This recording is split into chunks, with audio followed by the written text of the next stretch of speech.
నమస్కారం. ప్రతి మనిషి జీవితంలోనూ ఎన్నో సమస్యలు ఉంటూనే ఉంటాయి. కానీ ఆ సమస్యల తీవ్రతలో చాలా తేడాలు ఉంటాయి. చాలా తీవ్రమైన కష్టాలను ఎదుర్కొంటూ ఎవరికి చెప్పుకోవాలో తెలియక పరిష్కార మార్గం ఏంటో తెలియని వారి కోసమే ఈ కార్యక్రమం చాలా మందికి ఉపయోగపడుతుందని ఆశిస్తున్నాం. అయితే ఇలాంటి సమస్యలో కూరుకుపోయిన వారికి ఈ కార్యక్రమం చూసైనా లేదంటే ఆశ్రయించైనా ఆ పరిష్కార మార్గాలు దొరికినట్లయితే ఈ కార్యక్రమం ఉద్దేశం ఫలించినట్లే. కార్యక్రమాన్ని ఆశ్రయించి వచ్చిన వారికి పరిష్కార మార్గాలు తెలియజేయడానికి మనతో పాటు ఉన్నారు అడ్వకేట్ వెంకటేశ్వరి గారు. నమస్తే మేడం. అలాగే డాక్టర్ హరికుమార్ గారు, సైకాలజిస్ట్. నమస్తే. ఇక్కడ కీర్తి మోసపోయిందా, మోసం చేయబడ్డదా, అసలు తన జీవితంలో ఎదుర్కొన్న ఆ సమస్య ఏంటి తన మాటల్లోనే విందాం. కీర్తి, చెప్పండి, అసలు ఏం జరిగింది, మీ సమస్య ఏంటి? నమస్తే సార్. నమస్తే మ్యామ్. నా పేరు కీర్తి. నేను వరంగల్ నుంచి వచ్చాను హైదరాబాద్కి. యాక్చువల్లీ నేను హైదరాబాద్లో లా చదువుతున్నాను. నేను ప్రీవియస్ లాక్డౌన్ అప్పుడు ఆన్లైన్ క్లాసెస్ చదివాను. థర్డ్ ఇయర్ నాడు మా కాలేజ్ ఓపెన్ చేసేసరికి హైదరాబాద్ షిఫ్ట్ అయిపోయాను. సో ఫైనలీ మా సీనియర్స్కి ఫేర్వెల్ పార్టీ ఇవ్వటానికి అని చెప్పేసి మేము అందరం ప్లాన్ చేసుకున్నాం. అప్పటికి మాకు ఎవరు సరిగ్గా తెలియదు, కొత్త కొత్త ఫేసెస్. సో అట్లాగా కొంచెం కొంచెం పరిచయం పెంచుకుంటూ అందరినీ చేరయ్యాము. సో మా క్లాసెస్ ఎవరైతే ఉన్నారో వాళ్ళందరినీ పరిచయం చేసుకున్నాక వాళ్ళు ఒకళ్ళ ఇంటి సజెస్ట్ చేశారనమాట, అక్కడ పార్టీ చేసుకుందామని వెళ్ళాము. అది యాక్చువల్లీ మణికొండలో విల్లా సార్. అక్కడే నేను ఫస్ట్ టైం మనోజ్ని చూశాను. సో అక్కడ మేము మార్నింగ్ నుంచి ఈవినింగ్ వరకు కుక్ చేసుకుంటూ చిన్న చిన్న గేమ్స్ ఆడుకుంటూ డే అంతా స్పెండ్ చేసి ఫోటోగ్రాఫ్ చేసుకుంటూ ఉన్నాము. మనోజ్ అంటే మీ సీనియరా? మా ఫ్రెండ్ వాళ్ళ ఫ్రెండ్. సంబంధం లేదు కాలేజ్లో? సంబంధం లేదు. ఫ్రెండ్ వాళ్ళ ఫ్రెండ్. ఇల్లు బాగుంది, స్పేషియస్గా ఉంటుంది అని చెప్పేసి అన్నారని ఫ్రెండ్స్ అందరూ అక్కడే గ్యాదర్ అయ్యాం. సో అట్లాగా ఫొటోస్ తీసుకున్నాక వాళ్ళ ద్వారా పరిచయం అయిన Manoj. So is very caring and బాగా చూసుకునేవాడు. అట్లాగా నాకు మనోజ్ పరిచయం అయ్యాడు. అట్లాగా ఫోటో షేర్ చేసుకుంటూ మేము చాలా దగ్గర అయిపోయామన్నమాట కొన్ని రోజుల్లోనే. తర్వాత కలిసి మాట్లాడుకున్నాక అతను నా మీద చూపించిన కేరింగ్, ఇంట్రెస్ట్ చూసి నాకు తన మీద ఫీలింగ్స్ పెరిగినాయి. అట్లాగే తనని ఇష్టపడటం స్టార్ట్ చేశాను. నేను నా మనసులో ఉన్న ప్రేమను కూడా తనతో చెప్పాను. అతను ఒకటే మాట అన్నాడు, మనం పెళ్లి చేసుకుందామని చెప్పేసి అన్నాడు. దానికి నేను చాలా సంతోషించాను అనమాట. ఇద్దరు ప్రేమించుకున్నారు?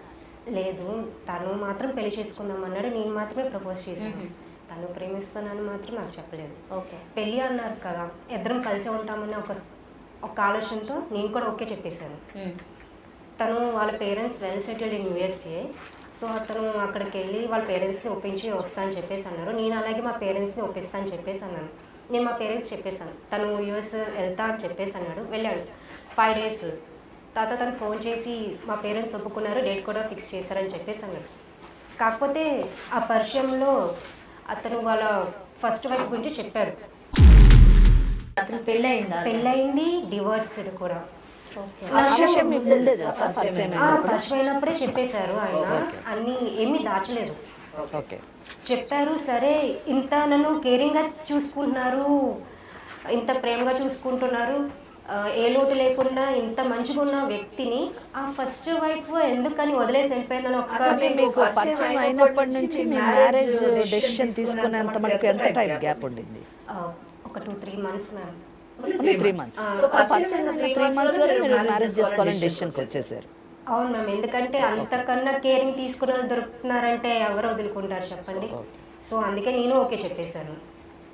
ఇంకా ఆమె ఎందుకు ఇంత మంచి మనిషిని వదిలేసిందని ఒక డౌట్ అండ్ క్యూరియాసిటీతో ఆమె ఎక్కడ ఉంటుందా అని చెప్పేసి ఇన్స్టాగ్రామ్, ఫేస్బుక్ ఏదైతే సోషల్ మీడియాస్ ఉన్నాయో అందులో చెక్ చేసినాక నాకు ఆమె అడ్రస్ దొరికింది. ఆమె డీటెయిల్స్ మీకు చెప్పాడు ఆయన? మన పేరు చెప్పారు, బట్ నేను ఆమె పేరు చెప్పాలనుకోవట్లేదు. ఓకే. సో దాన్ని బట్టి నేను వెతుక్కుంటూ వెళ్తే ఆమె ఒక బోటిక్ రన్ చేస్తుందని తెలిసింది. వెళ్ళి క్యాజువల్గా నేను అడిగినా అనమాట, బోటిక్ బాగా రన్ చేస్తున్నారు, ఇలా చిన్న చిన్న మాటలు కలిపి ఆమె గురించి అడిగిన.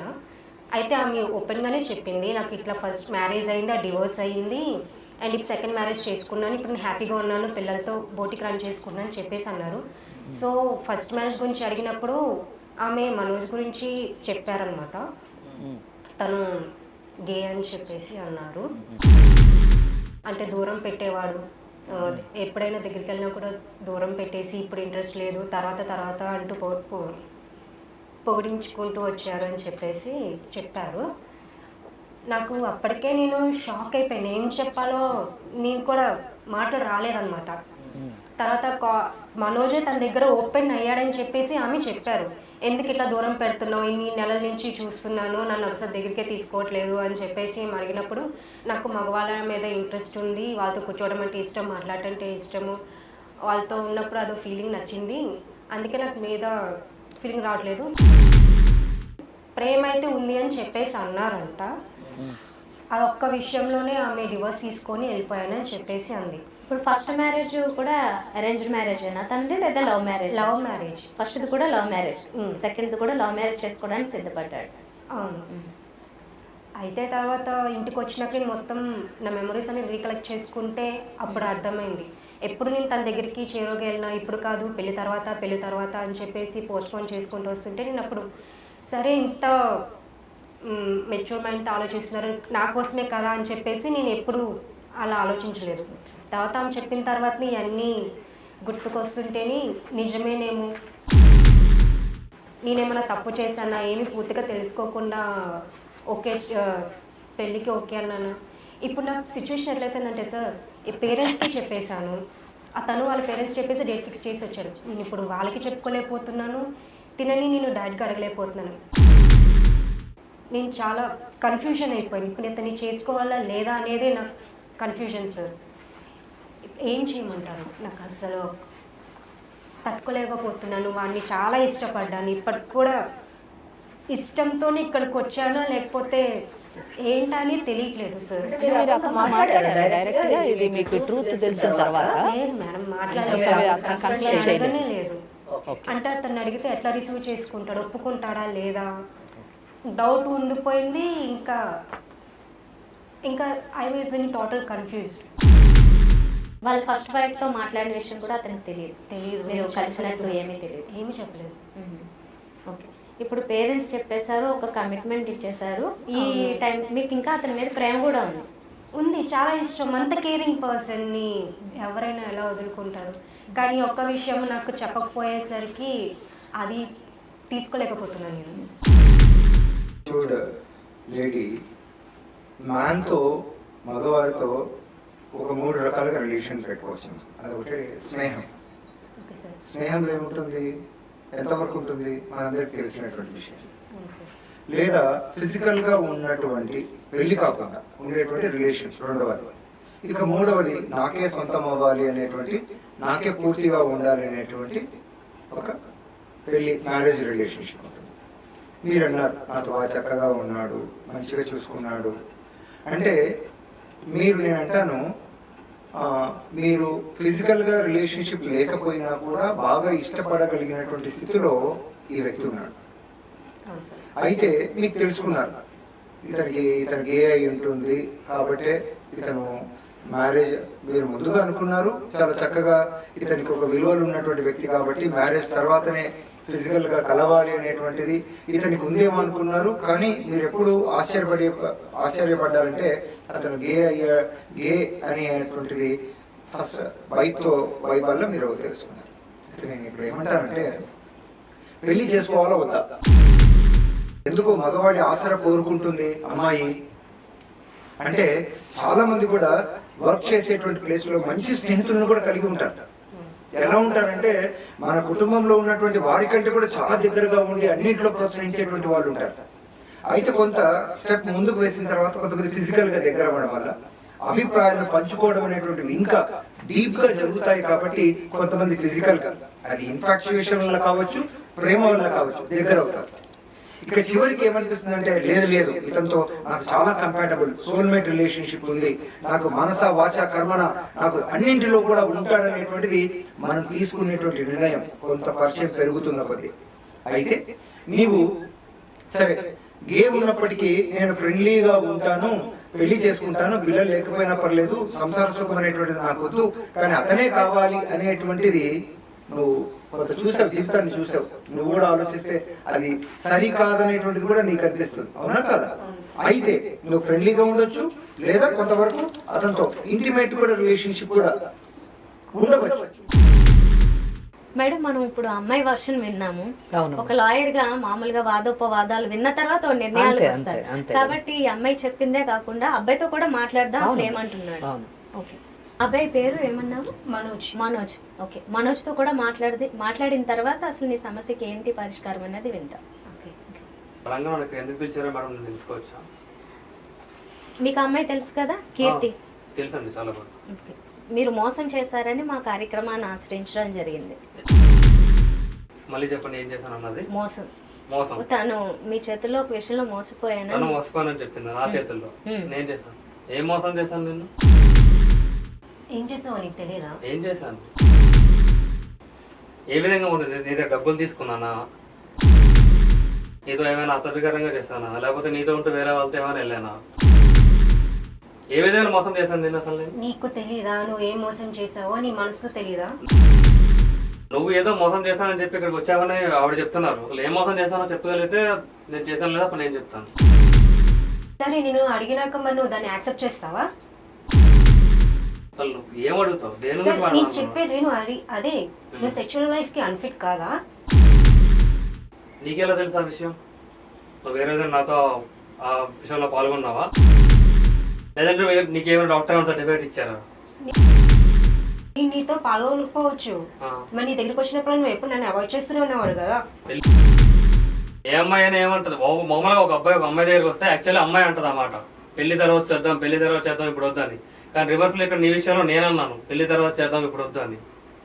కానీ అన్ఫిట్ అని నేను ప్రూవ్ చేసుకున్నాకే నేను ఇక్కడికి వచ్చాను. నేను కన్ఫ్యూజ్ అయ్యాను, అసలు తెలుసుకుందామని ఏంటి నువ్వు చెప్తావని ఇక్కడికి వచ్చాను నేను. నువ్వెలా ప్రూవ్ చేసుకున్నావు అంటున్నా నేను. సరే మనోజ్, మరి ప్రూవ్ చేయమంటావా?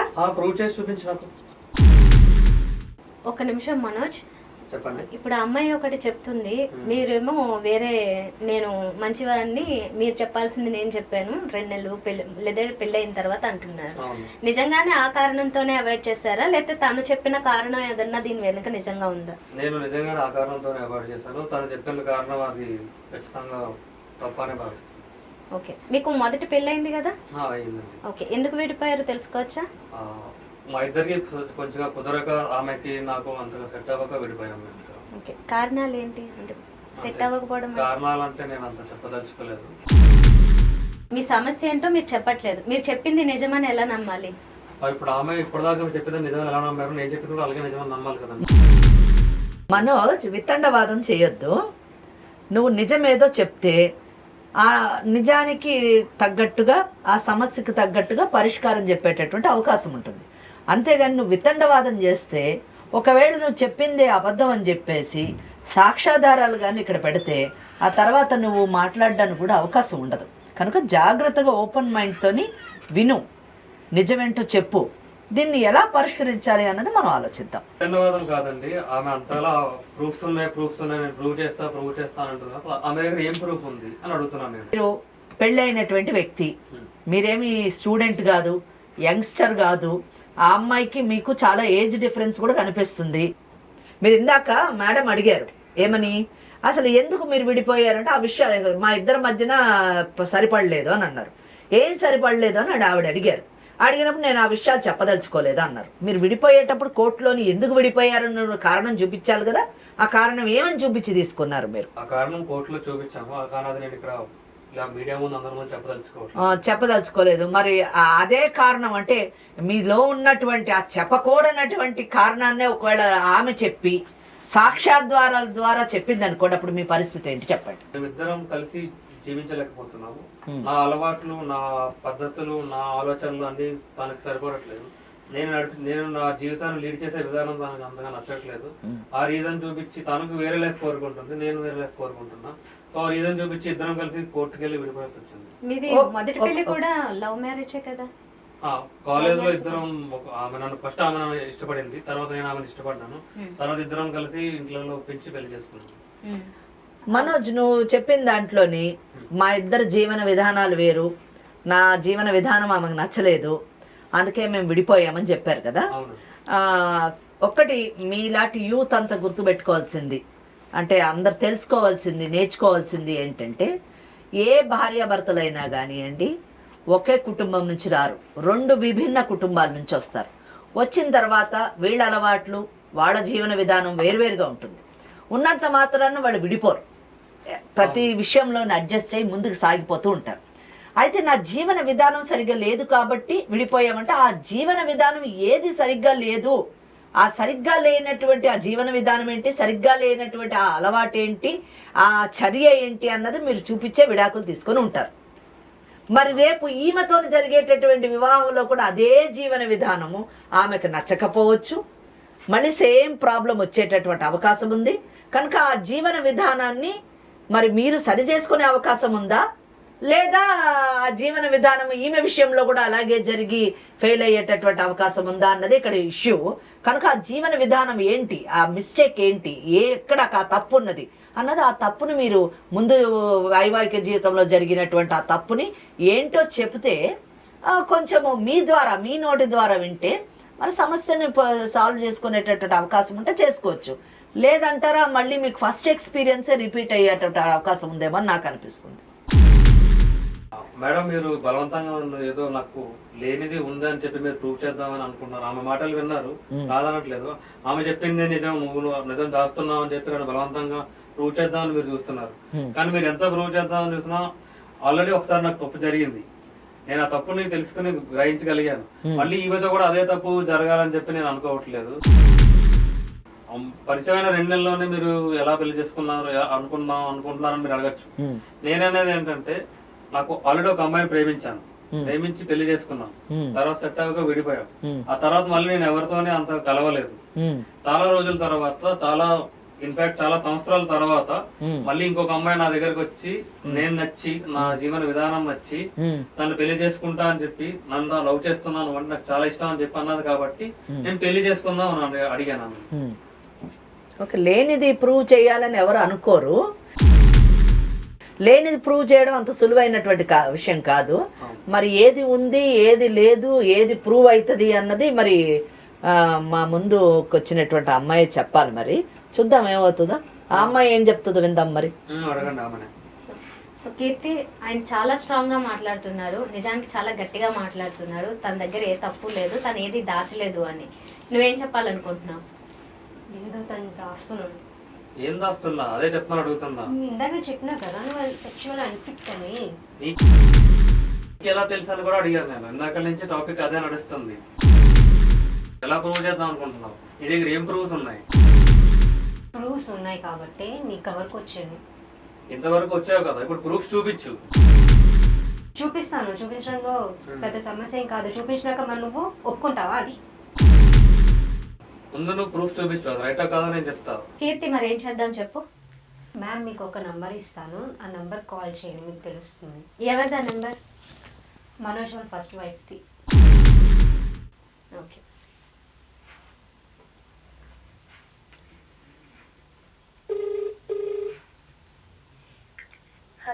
హలో, నమస్తే అండి. నేను యాంకర్ చందన. ఇక్కడ కీర్తి అనే అమ్మాయి, అలాగే మీ ఎక్స్ హస్బెండ్ మనోజ్ ఉన్నారు, గుర్తుపట్టారా? వీరిద్దరూ మీకు తెలుసు కదా? తెలుసు అండి, చెప్పండి. ఒకసారి మీ హస్బెండ్కి ఇస్తాను. ఇక్కడ ఒక సమస్యతో వచ్చింది కీర్తి అనే అమ్మాయి. మీ ఎక్స్ హస్బెండ్ మోసం చేశారు అని తను చెప్తుంది. తను అన్ఫిట్ అంటుంది ఫ్యామిలీకి. ఆ విషయం ఆయన కాదు అని మనోజ్ చాలా గట్టిగా వాదిస్తున్నారు. కాకపోతే మీతో మాట్లాడిన తర్వాతే తను నిర్ధారించుకున్నానని కీర్తి చెప్పడం జరుగుతుంది. అసలు మీరు తనతో మాట్లాడారా? ఇదంతా నిజమేనా? ఒకసారి నేను మనోజ్కి ఇస్తాను, మాట్లాడండి. హలో, ఏం చెప్పావు అమ్మాయికి నువ్వు? నేనే మనోజ్నే మాట్లాడుతున్నా. ఏం మారాలి అసలు? నువ్వు ఏం చెప్పావు ఈ అమ్మాయికి అసలు? ఏ విధంగా మారాలి? అప్పుడు నీకు విడిపోయినప్పుడు ఏం కారణం ఏం రాసావు అక్కడ? నీకేం చెప్పాను అక్కడ క్లాజు? నేను నీకేం చెప్పా? ఈ విషయం మన మధ్యనే ఉండాలని చెప్పానా లేదా? నువ్వు చెప్పకుండా నువ్వు ఎవరికి ఏం చెప్పలేదా? నువ్వు ఎవరికి ఏం చెప్పలేదా? వింటున్నా గానీ నువ్వు ఎవరికి ఏం చెప్పలేదా? నీ గురించి నీకు తెలియదా? ఇప్పుడు నువ్వు నా గురించి ఏం చెప్పావు, నువ్వు నా గురించి అందరికీ ఏం చెప్తున్నావు అని అడుగుతున్నా నేను అంతే. అదే చెప్తున్నా, నీ గురించి నీకు తెలుసా తెలీదా? నేను ఇంత కష్టపడి లవ్ చేసి పెళ్లి చేసుకొని నేను ఎందుకు హ్యాపీగా లేను, మనం ఎందుకు విడిపోయావు నీకు తెలియదా? నేను చెప్పాలా మళ్ళీ నీకు స్పెషల్గా? నువ్వు విడిపోయావు, వెళ్ళిపోయావు, నీ జీవితం నువ్వు ఆనందంగా బతుకుతున్నావు, కాదనట్లేదు, ఓకేనా? ఆ విషయం అందరికీ ఎందుకు చెప్తున్నావు నువ్వు? హ్యాపీగా ఉన్నాను. నేను అందరికి ఎందుకు చెప్తున్నానంటే నాలాగే ఇంకొక ఆడపిల్ల కలగకూడదు అనేసి నేను నీకు చెప్తున్నాను. నువ్వెందుకు రివీల్ చేస్తున్నావు? నువ్వెందుకు అందరిని మోసం చేస్తున్నావు? నన్ను మోసం చేస్తున్నావు. అన్నిసార్లు మోసం మోసం మోసం అనకండి, ఓకేనా? ఇందాక నువ్వు అంటున్నావు, ఇప్పుడు ఇక్కడ వీళ్ళ స్టూడియోలో వీళ్ళు మోసం మోసం అంటున్నారు. నేను మోసం చేయలేదు, ఒక విషయం దాచాను అంతే. దాచడం వేరు, మోసం వేరు. నువ్వు విడాకులు ఇచ్చే ముందు ఏం చెప్పావు? తర్వాత నువ్వేం చెప్పావు? ఈ విషయం మన మధ్యనే ఉండాలంటే నువ్వేమన్నావు? నేను అదే అడుగుతున్నా. చెప్పు, నీకు అబ్బాయిలకి ఉండాల్సిన క్వాలిటీ ఉందా నీకు? మనం ఎందుకు విడిపోయాం చెప్పు. ఏం క్వాలిటీ లేదు చెప్పు, అబ్బాయికి ఉండాల్సినవి. నీకు ఏం తక్కువ చేశానో అది చెప్పు ఫస్ట్. నేను బాగా చూసుకోలేదా? నీకు ఏ రోజు రెస్పెక్ట్ ఇవ్వలేదా? నేను ఏ రోజైనా తిట్టానా? నేను ఏ రోజైనా కొట్టానా? నేను మీద చేసాను అసలు? నేను అదే వేయలేదు, మీకు చెయ్యలేదని నేను ఇది ప్రాబ్లం అంతా. నేను ఎందుకు విడిపోయాను నీతోటి? నువ్వు దేనికి పనికిరావు, నువ్వు సంసారానికి పనికిరావు, నీకు తెలియదు. నీకు అబ్బాయి ఇష్టమని చెప్తావు, నేను దగ్గరికి వస్తే వెళ్ళిపోతావు, అక్కడికి వస్తే వెళ్ళిపోతావు. ఎందుకు విడిపోయావు? ఒక అమ్మాయి కావాల్సిన ఆనందాన్ని నువ్వు ఇవ్వగలవా చెప్పు? నువ్వు ఇవ్వలేనప్పుడు, ఆ ప్రాబ్లం నీలో ఉన్నప్పుడు నువ్వు ఎందుకు ఇంకో అమ్మాయి జోలికి వెళ్ళాలి అసలు? ఆనందం అంటే ఒక్క విషయంలో ఉంటుందా? ఇంకే విషయంలో ఆనందం ఉండదా? ఏ విషయంలో ఆనందం ఉండాలి చెప్పు? ఏ విషయంలో నీకు తక్కువ చేశాను చెప్పు? నువ్వు తక్కువ చేయలేదు. మరి ఆనందంగా లేనని అంటున్నావు కదా. అవును, అన్ని విధాలుగా హ్యాపీగా ఉండాలి కదా. ఇప్పుడు నీతో ఇప్పుడు ఇప్పుడు చాలా మంది సంసారాలు చూసావు, అన్ని సంసారాల్లోని అన్ని ఆనందంగా ఉండవు, ఏదో ఒక విషయంలో లోటు ఉంటది కదా. అయినా సరే జనాలు బతుకుతున్నారు కదా, ప్రజలు బతుకుతున్నారు కదా. మనోజ్ అది సెకండరీ. ఇది మీరు తెలిసి మోసం చేయడం గురించి మాట్లాడుతున్నాం అంతే. నేను మోసం చేయలేదండి, ఒక విషయం దాచాను అంతే. దాచడం ఇప్పుడు సంసారం అంటే పెళ్లి చేసుకుంటే పిల్లలు ఇవన్నీ ఎక్స్పెక్ట్ చేస్తారు. పిల్లలు కావాలంటే మనం అనాథ పిల్లలు ఉంటారు, అడాప్ట్ చేసుకోవచ్చు, లేదా చేసుకోవచ్చు. వేరే ముందు సందర్భాలు తెలిస్తే కూడా ఉన్నాయి ఓకే, కదండి. ముందు తెలిసి సిద్ధపడితే ఓకే, కానీ తెలియకుండా నేను అదే మీరు రెండో అంటున్నా, పెళ్లి కూడా దానికి కూడా నేను సిద్ధమే. కానీ మనోజ్ ఆమె చెప్తుంది ఏమిటంటే, ఇప్పుడు నేను హాయిగా ఉన్నాను అన్ని రకాలుగా, నువ్వు అప్పుడు దాచావు. నేను ఇప్పుడు నా హస్బెండ్ హాయిగా ఇద్దరు పిల్లలతో హ్యాపీగా ఉన్నాను. సో ఈ హ్యాపీనెస్ నువ్వు నాకు ఇవ్వగలవా? నువ్వు ఇవ్వలేవు. సో నీ వల్ల కాదు, నీ వల్ల కాదని నీకు తెలుసు. అలాంటప్పుడు నువ్వు ఇంకో అమ్మాయి జోలికి ఎందుకు వెళ్ళాలి? ఆ అమ్మాయిని మళ్ళీ ప్రేమ పేరుతో ఎందుకు మోసం చేయాలి? నేను ఆ అమ్మాయిని ప్రేమ పేరుతో మోసం ఏం చేయలేదు. ఆమె మొదట నన్ను ప్రేమించానని చెప్పింది, తర్వాత నేను సరే పెళ్లి చేసుకుందాం అని చెప్పి అన్నా అంతే. సరే సరే, నీకు తెలుసు కదా నీ ప్రాబ్లం నీకు తెలుసు కదా, మరి అమ్మాయికి చెప్పచ్చు కదా. నువ్వు ఎందుకు యాక్సెప్ట్ చేయట్లేదు? నువ్వు ఒప్పుకోవచ్చు కదా నా దగ్గర ప్రాబ్లం ఉందని. నువ్వు అన్ఫిట్ అని చెప్పచ్చు కదా. మీ పేరు తెలుసుకోవచ్చా అండి? మేడం అసలు ఏం జరిగిందంటే నేను మొత్తం రివీల్ చేస్తాను, అసలు వినండి ఫస్ట్. ఓకే. అతను ఏంటంటే ఫస్ట్ మేము ఇద్దరం లవ్ చేసుకున్నాం మేడం. లవ్ చేసుకుని హ్యాపీగా ఉన్నామని మ్యారేజ్ చేసుకున్నాము. మ్యారేజ్ చేసుకొని స్టార్ట్ చేసామండి. అసలు నేను పక్కన కూర్చుంటే లేక వెళ్ళిపోయేవాడు, ఎక్కడికి వెళ్ళినా అసలు అతని ఫీలింగ్సే ఉండవు అమ్మాయి మీద. మీరు లవ్ లో ఎంత కాలం ఉన్నారు? పెళ్లి కావడానికి మధ్యలో ఎంత టైం పట్టింది? 1 year ఉన్నాం మేడం. ఓకే. ఆ 1 year లో మీకు అప్పుడు డౌట్ ఏం రాలేదు మీకు కూడా? నాకు డౌట్ ఏం రాదు, మేమేం అడ్వాన్స్ అవ్వలేదు మేడం, జస్ట్ లవ్ చేసుకున్నాం అంతే. ఓకే, పెద్దలు నొప్పించి పెళ్లి చేసుకున్నారు. అవునండి. ఓకే. తర్వాత ఎప్పుడు ఎంత కాలానికి తెలిసింది మీకు అలాగా? మ్యారేజ్ అయిన 1 year లోనే మేడం. ఓకే. తెలిసిన తర్వాత గొడవలు పడ్డారా, లేదంటే డైరెక్ట్ గా సరే ఒక ఇద్దరు ఏకాభిప్రాయంతో విడాకులకు వెళ్ళారా? రోజు అదే ఆర్గ్యుమెంట్. చెప్పండి. అంటే ఇప్పుడు అమ్మాయికి ఎన్ని ఫీలింగ్స్ ఉంటాయి తెలుసు కదా. నేను దగ్గరికి వెళ్ళినా కానీ తను లేచి వెళ్ళిపోయేవాడు. నాకు అర్థమయ్యేది కాదు అసలు, ఎంత రోజు ఇదే ఫైటింగ్ మాకు. ఓకే. తను అగ్రీ చేయడు, తను అన్ఫిట్ అనేసి తను అగ్రీ చేయడు. తను అసలు నన్ను ముట్టుకోడు. తర్వాత మొత్తానికి మీ దగ్గర ఓపెన్ అయ్యారు కదా, ఓపెన్ అయ్యి చెప్పారు కదా, ఆయన ఒప్పుకున్నారు. ఓపెన్ సీక్రెటే మేడం, ఓపెన్ అయ్యింది ఆల్రెడీ మ్యాటర్. అప్పుడే నేను డివోర్స్ తీసుకున్నాను. నేను ఇప్పుడు వేరే మ్యారేజ్ చేసుకుని హ్యాపీగా ఉన్నాను. మీరు చెప్పిన విషయాలని బట్టి ఇప్పుడు కీర్తి అనే అమ్మాయికి మేము ఒక పరిష్కారం ఇవ్వాలనుకుంటున్నాము. కాబట్టి ఒకసారి ఇక్కడ మా సైకాలజిస్ట్ హరికుమార్ గారు ఉన్నారు, ఒకసారి మాట్లాడండి. సరే మేడం. అమ్మ, మీరు ఇప్పుడు కీర్తి మీ మనోజ్ను బాగా ఇష్టపడుతుంది, పెళ్లి చేసుకోవాలనుకుంటుంది. అయితే ఆమెకు ఒక అయోమయం వచ్చింది ఎప్పుడైతే మీరు చెప్పారో. ఎందుకంటే తను సంసార సుఖానికి పనికిరాడు, ఏ లక్షణాలు కలిగి ఉన్నాయి అంటే మగవాళ్ళనే ఇష్టపడుతున్నాడు. ఇది ఒక ప్రేమ కాస్త పెళ్లి వరకు వెళ్ళాలంటే తప్పకుండా శారీరక సుఖం కానీ పిల్లలు పుట్టాల్సినటువంటి అవసరము, ఒక సంసారం అనేటువంటిది వారు జరపాలి అంటే తప్పకుండా అవసరం. కానీ మీరు ఏం సజెస్ట్ చేస్తారు మా కీర్తికి? ఎందుకంటే మీరు మనోజ్తో ఉన్నారు, మీరైతే వద్దనే చెప్తారు. ఎందుకంటే మీరు పడినటువంటి బాధ ఇంకొక వారికి ఉండకూడదనే కోరుకుంటారు. మీరేమంటారు ఒక మాటలు చెప్తే? కీర్తికి ఏం సజెస్ట్ చేస్తారు? నాకు తను కలిసింది 10 days బ్యాక్ వచ్చింది నా దగ్గరికి. ఓకే, నేను అప్పుడు ఆల్రెడీ సజెస్ట్ చేశాను, నేను ఫేస్ చేసిన ప్రాబ్లమ్స్ అని చెప్పాను దానికి. తను ఒక గే అండి. Okay, right. సో మనోజ్, మీ ఎక్స్ వైఫ్ ఏం చెప్తుందంటే మీరు గే అంటుంది, సంసార సుఖానికి పనికి రారు అంటుంది. అయితే మీరు అంటున్నారు లేదు లేదు అది కాదు, మనస్పర్ధలే కారణం, నాకు ఆమెకు సరిపోలేదు అన్ని విషయాల్లో అని చెప్తున్నారు. నేను ఈ స్టోరీ వినకముందు, మీరు చెప్పినటువంటి విషయం వినకముందు, యూజువల్గా విడాకుల వరకు వచ్చిన తర్వాత ఏం చేస్తారంటే మగవారి మీద నీకు మగతనం లేదు అని చెప్పేటువంటి కంప్లైంట్తో విడిపోతారు.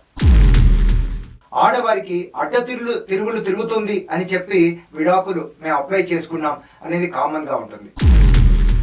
అయితే ఇక్కడ మీ విషయంలో నాకు అనిపిస్తున్నది, మీరు మగతనం కలిగి ఉన్నారు అనే దానికి మీరు ఎలా చెప్పగలుగుతారు? ఎందుకంటే ఇద్దరు లేడీస్ చెప్తున్నారు, మీరు వారితో ఉండినటువంటి ప్రవర్తనను చూసి యు ఆర్ అన్ఫిట్ అంటున్నారు. ఎలా దీన్ని మెడికల్గా మేము ప్రూవ్ చేయాలన్నా, ఎందుకంటే మీకు మగతనం ఉంది అనేటువంటిది, లేదా మీకు వీరితో నేను ఉండకపోవచ్చు కానీ ముందు వాళ్ళతో నేను మిగతా స్త్రీలతో నా జీవితంలో నా మగతనాన్ని నేను చూపించుకున్నాను అని మీరు చెప్తారా? నేను మిగతా ఏ స్త్రీలతో కూడా లేనండి, వీళ్ళతో కూడా నాకు అంతగా లేదు. నిజం చెప్పాలంటే ఆ ఒక్క కారణంతోనే వాళ్ళు వెళ్ళిపోయానని అంటే ఎంతమంది బతకట్లేదు చెప్పండి సమాజంలో. మీరు ఒక్కటి మనోజ్, మీరు మమ్మల్ని ప్రశ్నించే బదులు మిమ్మల్ని మేము ఒక ప్రశ్న అడుగుతాము, దానికి సరైన సమాధానం చెప్పండి. ఆత్మసాక్షితో సమాధానం చెప్పండి. ఒక నిమిషం మేడం, ఈవిడ లైన్ లో ఉండాల్సిన అవసరం లేదు కదా, ఈవిడ నుంచి రావాల్సిన ఇన్ఫర్మేషన్ మనకు అందినట్లేనా? ఒక్క నిమిషం, మరి ఒక ప్రశ్న ఏమని అడుగుతాను నేను. మాట్లాడండి. అమ్మా, నేను లాయర్ గారిని మాట్లాడుతున్నాను. మీరు ఒక్కటి చాలా చిత్తశుద్ధితోని ఒక వాస్తవాన్ని మాకు చెప్తే, నిజం చెప్తే మనము ఇంకొక అమ్మాయిని మనము ప్రొటెక్ట్ చేసినటువంటి అవకాశం మనకు లభిస్తుంది.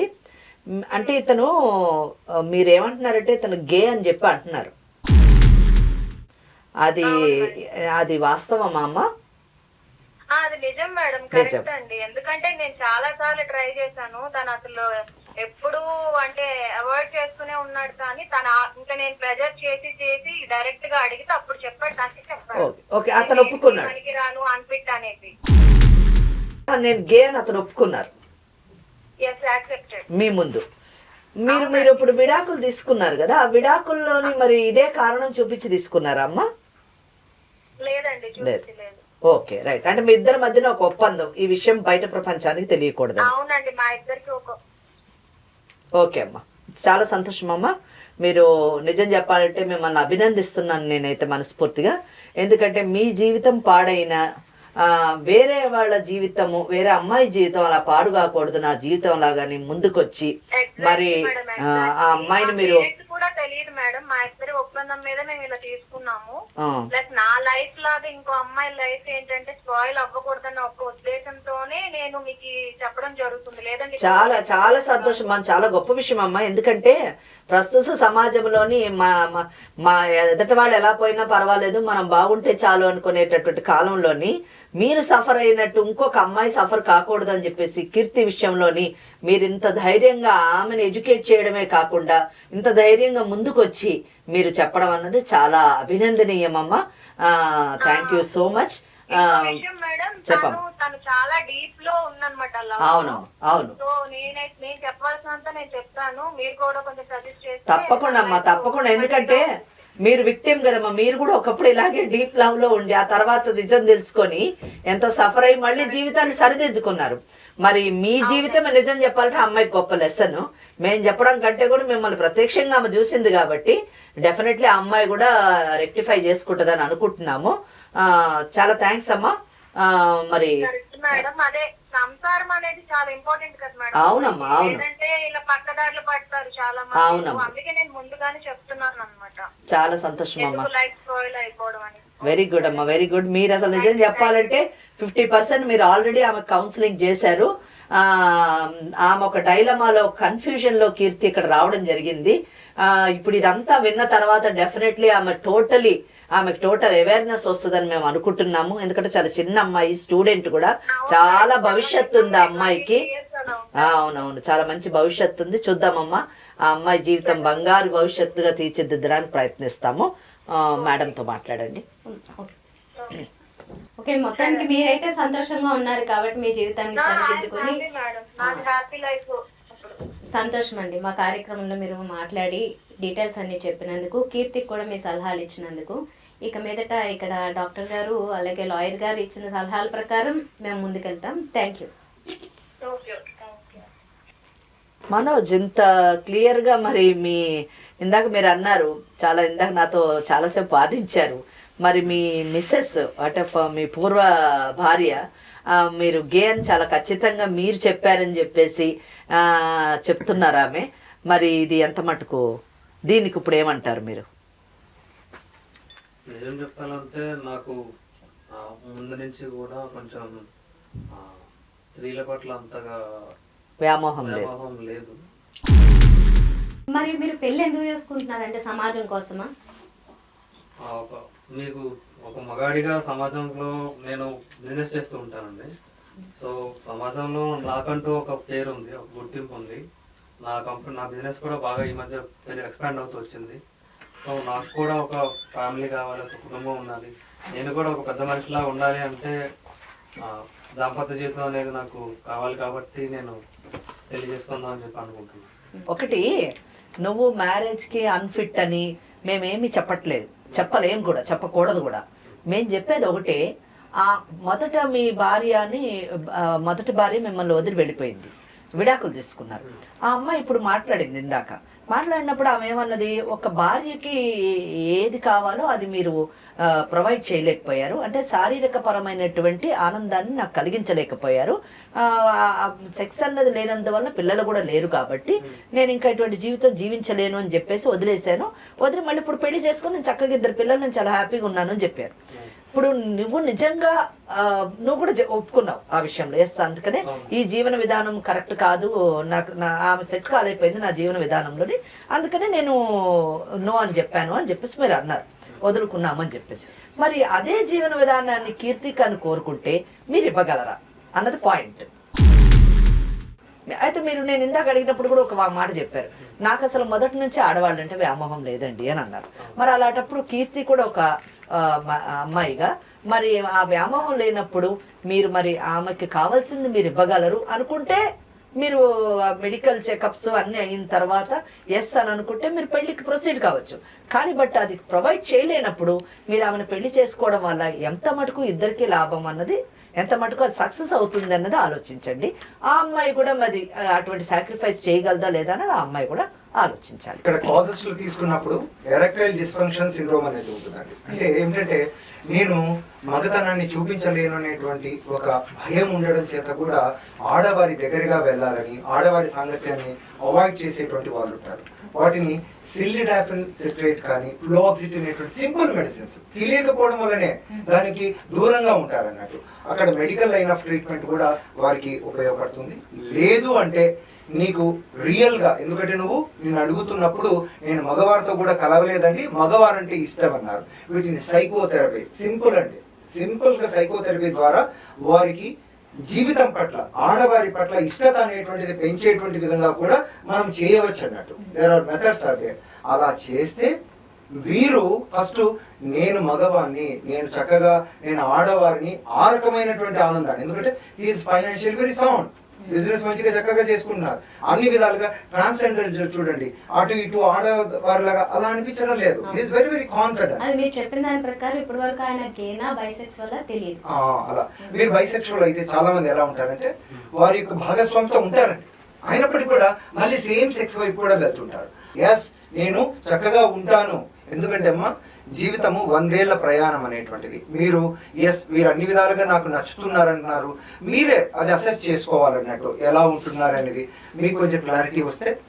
అదే కీర్తి, ఇప్పుడు వరకు విన్నావు కదా, మరి ఏమనిపిస్తుంది అంటే వెయిట్ చేస్తావా, ఎదురు చూస్తావా, లేదంటే ఒక జస్ట్ స్నేహితురాలిగా కంటిన్యూ అవుతావా, పెళ్లి కోసమే సిద్ధపడతావా?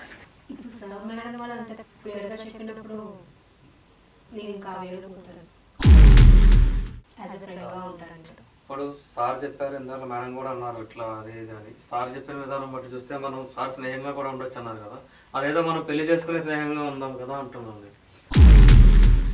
లైక్ నాకు సమాజంలో నేను ఒక హస్బెండ్ లాగా చూపించుకోవచ్చు, నాకు ఒక వైఫ్ ఉందని చూపించుకోవచ్చు, నాకు ఒక ఫ్యామిలీ ఉందని చెప్పుకోవచ్చు. మనోజ్ చెప్పేది బాగానే ఉంది మనోజ్, అది ఎంతవరకు కొంతవరకే, కానీ నాకంటూ లైఫ్ కావాలి కదా. నువ్వు చెప్పు ఫ్రెండ్స్ ఉందామంటే I will ready as a friend with you. కానీ పెళ్ళి వద్దంటారు మీరు, అంతే కదా? తను పెళ్ళి అయితే వద్దు, ఫ్రెండ్స్గా అయితే ఉందామని తనకు ఒక క్లారిటీ వచ్చింది. అంటే తను సాధారణంగా ఫ్యామిలీలో ఏమేమి ఉంటాయో అవన్నీ కోరుకుంటుంది. ఫ్యామిలీలో ఏమేమి ఉంటాయో అవన్నీ నేను ఇస్తానని చెప్తున్నా. ఆ ఒక్క విషయంలోనే నేను అంతగా ఇంట్రెస్ట్, అంటే నాకు మరీ ఆడవాళ్ళతో మాట్లాడడం ఇబ్బంది ఏం లేదు. నేను తనతో బాగానే మాట్లాడతా, తనని బాగానే చూసుకుంటా. లైక్ ఆ విషయంలో నాకు కొంచెం ఇంట్రెస్ట్ అంతగా రాదు. సార్ చెప్పినట్టు నేను ఆల్రెడీ టెస్ట్ చేయించుకోవడానికి కూడా నేను సిద్ధంగానే ఉన్నా. నాకు తను కావాలి, తనతోనే నాకు ఉండాలని అనిపిస్తుంది. ఏమంటావు కీర్తి, విన్నావు కదా? మనోజ్, నాకు నువ్వు అంటే ఇష్టమే, కానీ ఇంతమంది చెప్తున్నప్పుడు కూడా నేను సెకండ్ టైం కూడా రాంగ్ స్టెప్ తీసుకోవాలనుకోవట్లేదు. So let's be friends. తను పెళ్ళికి ఇంట్రెస్ట్ చూపించట్లేదు. యాక్చువల్గా అయితే తన సమస్యతో ముందుకు వచ్చింది. ఇప్పుడు మీ సమస్య ఒక పరిష్కారం లేని విధంగా మిగిలిపోయినట్లు అయిపోయింది. తనకైతే క్లారిటీ వచ్చేసింది, తను పెళ్లి చేసుకోవాలనుకుంటులే, ఫ్రెండ్స్గా ఉండాలనుకుంటుంది, ఓకే. కానీ మీరు కూడా అంటే తనకి ఏవైతే కావాలనుకుంటుందో అవి ఇవ్వలేరు కాబట్టి మీరు కూడా ఫ్రెండ్స్గా ఉండడానికి ఇంకా సిద్ధపడితే మంచిది, అంతే. ఫ్రెండ్స్గా ఉండొచ్చు, తను కావాలనుకుంటే తను సేమ్ స్టేట్ ఆఫ్ కండిషన్లో ఉన్న వ్యక్తిని తను వివాహం చేసుకోవచ్చు. అంటే తన సమాజం కోసమే ఆలోచిస్తున్నారు కాబట్టి తను ఆ స్టెప్ తీసుకోలేకపోతున్నారు. మేబీ టైం టేకింగ్లో ఏమన్నా మారచ్చు. ఓకే. స్త్రీకి అందించవలసినటువంటి అన్ని సుఖాలను నేను అందించగలను అని ఎప్పుడైతే మీకు నమ్మకం కలుగుతుందో, అది ఎలా వస్తుందంటే మీకు ఒక మెడికల్ సపోర్ట్ కానీ ఒక మంచిగా మీకు మీ అంతకు మీకుగానే అర్థమయ్యేటువంటి విధంగా ఉంటే అప్పుడు ఇతరులను మీరు దానికి అవిశ్వాసాన్ని కలగజేస్తారు. అది కలగజేసేంత వరకు అదేం పెద్ద ఏదో సంవత్సరాలు పట్టదు. మీరు ఇంతవరకు దాన్ని ఆ హెల్ప్ తీసుకోలేదు, కన్సల్ట్ అవ్వలేదు. కాబట్టి మీరు కన్సల్ట్ అయ్యారంటే ఎస్ ఐఎమ్ ఫిట్. ఎలా అయితే చూడండి మీరు సక్సెస్ఫుల్గా ప్రూవ్ చేసుకున్నారు అన్ని విషయాల్లో, వీటిల్లో కూడా ఐఎమ్ ఫిట్ అన్నటువంటి విధంగా మీరు చేసుకున్నారంటే ఈ స్త్రీనే కాదు ఏ స్త్రీ అయినా కూడా, అంటే మీరు దాన్ని దాచిపెట్టవలసిన అవసరం లేదు, వారికి కూడా అర్థమవుతుందండి మీరు చేసేటువంటి మంచి కేరింగ్ అని ఒప్పుకున్నారా లేదా. ఇంకా మిగతా విషయాల్లో కూడా మరింత ఆ ఇంటిమేట్ రిలేషన్స్లో కూడా మీరు యు ఆర్ గుడ్ బెస్ట్ అనేటువంటిది మీరు పొందిన తర్వాతనే మ్యారేజ్కు వెళ్ళండి. సో కొంతకాలం చూడండి, తర్వాత మీరు అన్నట్లుగా మెడికల్ కేరింగ్ తీసుకున్న తర్వాత ఇన్ కేస్ మీరు నిజంగానే పొటెన్షియల్ ఆ విషయంలో కూడా అనుకుంటే మేబీ తను సిద్ధపడితే పెళ్ళికి తర్వాత మీరు ప్రొసీడ్ కావచ్చు. లేదు ఇంకా దానికి సొల్యూషన్ లేదు అనుకుంటే ఎవరి దారి వారు చూసుకోవచ్చు. నేను ఇంతవరకు నన్నుగా ప్రేమించే అమ్మాయి కోసం చూస్తున్నా. తనకు ఒకవేళ నన్నుగా ప్రేమించడం తనకి ఇష్టమైతే నేను తను పెళ్లి చేసుకోవడానికి ఎప్పుడు సిద్ధమే. ఇంకా లేదు నాకు అట్లా ఇష్టం లేదు అని అంటే ఇంకా తన మీద వదిలేస్తున్నాను. చూసారు కదా, కీర్తి ఒక సమస్యతో మన ముందుకు వచ్చింది. ఏం చేయాలో తెలియని అయోమయ పరిస్థితుల్లో ఉంది. కానీ లాయర్ గారు, డాక్టర్ గారు చెప్పిన సలహాల తర్వాత తను ఒక క్లారిటీతో ఇక్కడ నుంచి వెళ్ళడం జరిగింది. మరో కార్యక్రమంలో మళ్ళీ కలుద్దాం. నమస్తే.